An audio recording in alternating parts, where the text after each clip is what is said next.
मैंने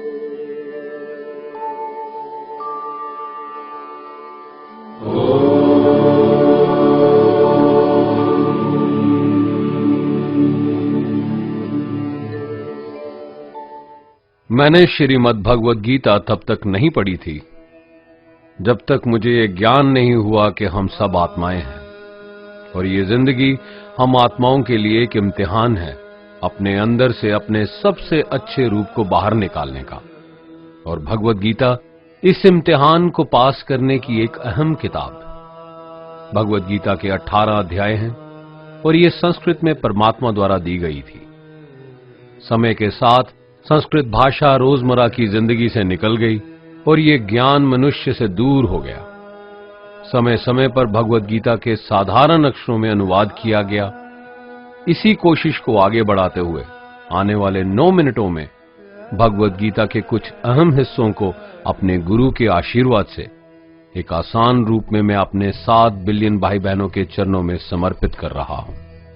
ये ज्ञान परमात्मा ने भगवान कृष्ण के द्वारा सबसे बड़े धर्म युद्ध महाभारत की रणभूमि कुरुक्षेत्र में अर्जुन को कुछ 5000 साल पहले दिया।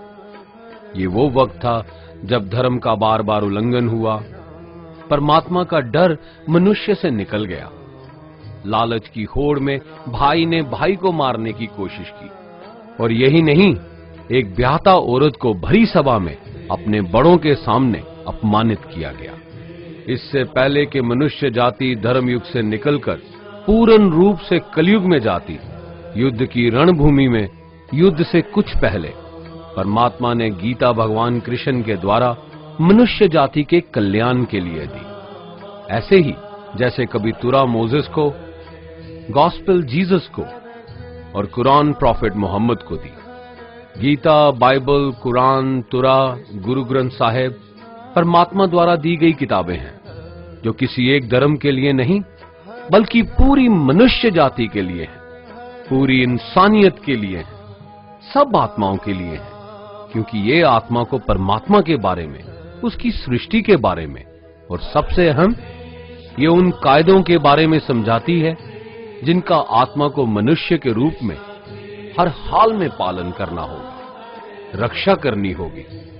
और इन्हीं कायदों की बुनियाद पे एक आत्मा को शरीर त्यागने के बाद परखा जाएगा और इस परीक्षा से पास होने पे हमेशा के लिए इस जन्म और मृत्यु से मुक्ति मिलेगी।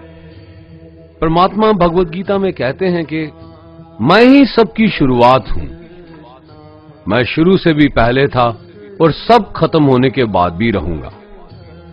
सब मुझ में है और मैं सब में हूं। जो भी तुम छू सकते हो, देख सकते हो, चख सकते हो या सुन सकते हो, वो सब मैं हूं। ये नदियां, पहाड़, सूरज, ग्रहण, चांद, सितारे सब मैंने बनाए हैं। मैंने ही भगवान, शैतान, राक्षस और इंसान बनाए। मैं सर्वव्यापी हूं, सब में रहता हूं, सब में मैं हूं, मैं ही हूं। मैं ही ब्रह्मा बन के सब बनाता हूं और रुद्रा बन के सब नष्ट कर देता हूं। मैं ये सृष्टि यूं ही बनाता और तोड़ता रहूंगा ताकि आत्माओं को मौके मिल सके इस जन्म और मृत्यु से एक दिन मोक्ष पाने को, हमेशा के लिए परमात्मा के साथ रहने को। भगवद गीता कहती है कि इस सबसे बड़ी परीक्षा के लिए परमात्मा ने प्रकृति का निर्माण 5 तत्व हवा, अग्नि, जल, पृथ्वी और ईथर से किया, जिन्हें हम छू के, चख के, सूंघ के, देख के समझ सकते हैं। पर खुद परमात्मा इन 5 इंद्रियों की समझ से बाहर है। उन्हें आत्मा इन इंद्रियों से नहीं जान सकती। आत्मा 5 इंद्रियों के साथ वैसे ही है जैसे एक लोहे का रोबोट जिसे अपने बनाने वाले का कोई पता नहीं। अर्जुन को भी परमात्मा का विराट रूप देखने के लिए भगवान कृष्ण ने दिव्य नेत्र दिए। भगवद गीता समझाती है कि आत्मा अजन्मी है, इसे कोई मार नहीं सकता, कोई जला नहीं सकता, डुबा नहीं सकता, काट नहीं सकता। लेकिन आत्मा को परमात्मा के साथ हमेशा रहने के लिए ये परीक्षा रूपी जीवन में बैठना ही पड़ेगा। इस परीक्षा के लिए परमात्मा से बिछुड़ के आत्मा को पृथ्वी पे किसी न किसी रूप में जन्म लेना पड़ता है। और 88 करोड़ जोनियों को जीने और भोगने के बाद एक आत्मा को मनुष्य का शरीर और दिमाग मिलता है, इस सबसे बड़ी मर्यादाओं की परीक्षा में बैठने के लिए।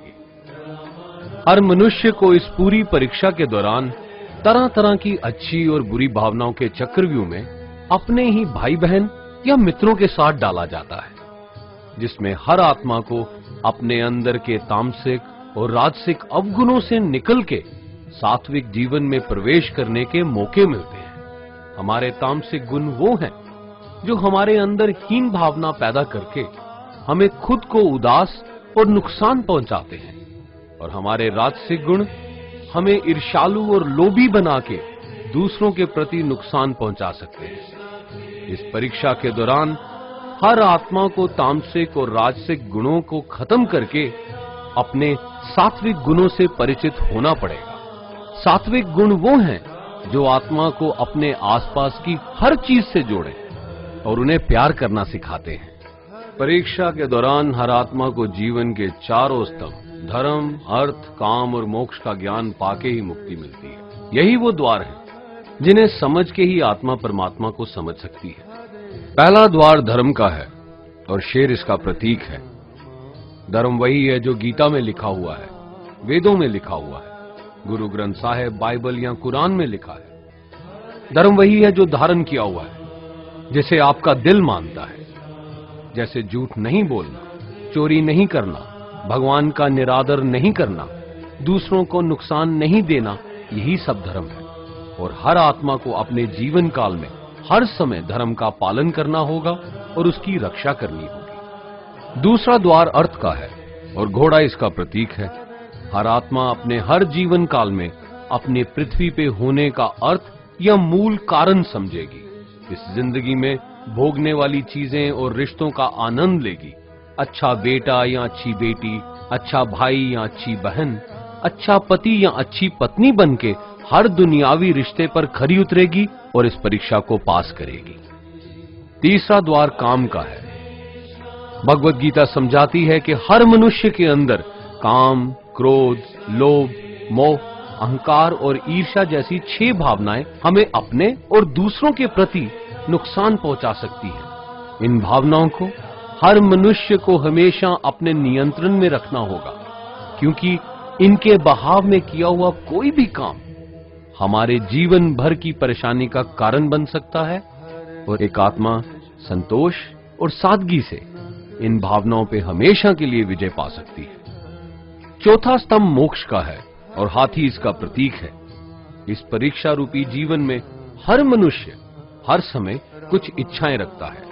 कुछ इच्छाएं एक ही जन्म काल में पूरी हो जाती हैं, पर कुछ अधूरी रह जाती हैं और उनके पूरा होने के लिए आत्मा को वापस पृथ्वी पे आना पड़ता है। भगवत गीता समझाती है कि हमारी इच्छाएं ही मूल कारण हैं हमारे पृथ्वी पे वापस आने का, और अगर हम कोई भी इच्छा ना रखें तो हम इस जीवन और मृत्यु से मुक्त हो सकते हैं। ये द्वार माफी का भी है। जिन्होंने आपके साथ बुरा किया उनको माफ करके और जिनसे आपने बुरा किया उनसे माफी मांग के मुक्ति पाई जा सकती है। जब तक आत्मा इन चारों दरवाजों धर्म, अर्थ, काम और मोक्ष को समझ नहीं लेती, तब तक आत्मा को बार बार इस मनुष्य रूप में आना ही पड़ेगा। परीक्षा का समय खत्म होते ही आत्मा शरीर और अन्य सब वस्तुओं का त्याग कर देती है। जो भी संसार में रहकर बनाया वो अब किसी और का होगा, और आत्मा अपने कर्मों के फैसले के लिए चली जाती है। आत्मा के अच्छे बुरे कर्मों का हिसाब होता है। अपने अच्छे कर्मों के लिए आत्मा कुछ वक्त के लिए स्वर्ग और दुष्कर्मों के लिए नरक में चले जाती है। नरक में आत्मा को अपने पापों के अनुकूल सजाएं मिलती हैं, पर सजा खत्म होने के बाद आत्मा को फिर से एक नया शरीर और नया दिमाग मिलता है इस परीक्षा में फिर से बैठने के लिए। और हर परीक्षा में वही सब फिर दोहराया जाएगा, जिंदगी के 4 स्तंभ धर्म, अर्थ, काम और मोक्ष को समझने के लिए। हर जन्म में अपने कई जन्मों के कर्मों के हिसाब से हर आत्मा को कभी अच्छे और कभी बुरे हालातों से जाना पड़ता है, लेकिन जब तक आत्मा परमात्मा के साथ योग को नहीं समझ लेती वो मुक्ति नहीं पा सकती। भगवत गीता समझाती है कि मनुष्य अपने शरीर, दिमाग या दिल से भगवान को पा सकता है। शरीर द्वारा किए कर्मों के माध्यम से परमात्मा को पाने को कर्म योग कहते हैं। ऐसे कर्म जो परमात्मा की इच्छा से हों और दूसरों के कल्याण के लिए हों। वाल्मीकि ने रामायण लिख के, श्रवण ने अपने माता पिता की सेवा और उन्हें चार धाम की यात्रा करवा के, मदर टेरेसा ने अपने प्यार और सेवा के माध्यम से, और मैडम क्यूरी ने वैज्ञानिक खोज में अपने जीवन का बलिदान देके अपने कर्मों द्वारा परमात्मा को पाया। भगवत गीता समझाती है कि एक आत्मा दिमाग से भी परमात्मा के साथ योग लगा सकती है। इसे राजा योग कहते हैं, क्योंकि दिमाग या मस्तिष्क सब इंद्रियों का राजा है। एक मनुष्य अपनी आस्था, सांस प्रणाली, आसन, अभ्यास, साधना और तपस्या से परमात्मा को इस योग के रास्ते पा लेता है। इस योग को समझने के लिए हमें अपने अंदर की एनर्जीज यानी चक्रा और कुंडलिनी को समझना पड़ेगा। आत्मा मस्तिष्क से मेडिटेशन या ध्यान लगा के परमात्मा के साथ योग लगा सकती है। शंकराचार्य, स्वामी परमहंस, स्वामी विवेकानंद और उनके जैसे कई योगी इस योग के रास्ते परमात्मा के साथ संधि लगा पाए। परमात्मा भगवत गीता में कहते हैं कि अगर किसी आत्मा को धर्म ना भी समझ आए, योग ना भी समझ आए, पर अगर वो मेरी शरण में आ जाए तो मैं उसके सारे पाप माफ कर देता हूं। परमात्मा को ऐसी दिल की गहराइयों से पुकार के पाने को भक्ति योग कहते हैं। चैतन्य महाप्रभु, मीराबाई और भगवान हनुमान इस योग के सबसे बड़े उदाहरण हैं। लेकिन कभी आत्मा अपने होने का मूल कारण भूल के धर्म का उल्लंघन करे या पाप के रास्ते पे निकल जाए तो उसे ठीक करने के लिए परमात्मा खुद किसी रूप में पृथ्वी पे जन्म लेते हैं। आइए श्री भगवत गीता, गुरु ग्रंथ साहिब, तुरा, बाइबल, कुरान या ऐसी किसी भी दीनी किताब को पूरा पढ़ के इस जिंदगी के असली मायने समझें और परमात्मा के साथ योग लगाएं। अगर आपने इसे पसंद किया तो इसे औरों को बांटिए ताकि सब आत्माएं अपने यहां होने का मूल रूप समझ सकें और इस जन्म और मृत्यु से मुक्ति पाके हमेशा परमात्मा के साथ रह सकें। धन्यवाद।